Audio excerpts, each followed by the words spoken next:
Science म्हटलं की फक्त इंजिनिअरिंग आणि मेडिकल फील्ड नसतं. त्याही पलीकडे असंख्य करिअरच्या वाटा तुम्ही एक्सप्लोअर करू शकता. आणि हो, आता मी तुम्हाला जो पर्याय सांगणार आहे ते मेडिकल किंवा इंजिनिअरिंगला बॅकअप करिअर ऑप्शन म्हणून नाहीत, तर फर्स्ट प्रेफरन्स म्हणून तुम्ही या पर्यायांकडे पाहू शकता. प्युअर सायन्स मध्ये एमएससी करून रिसर्च किंवा पीएचडी तसेच प्राध्यापक होण्याची संधी.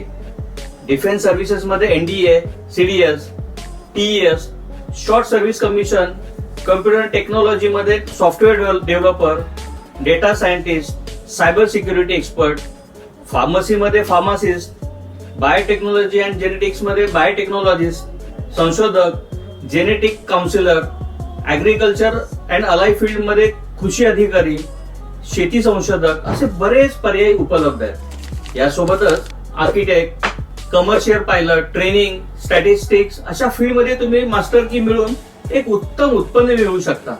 त्यामुळं पहिलं स्वतःची आवड ओळखा आणि मग सर्च करा. संधी अर्थात अपॉर्च्युनिटी आहेतच आणि मग करिअर निवडा. All the best.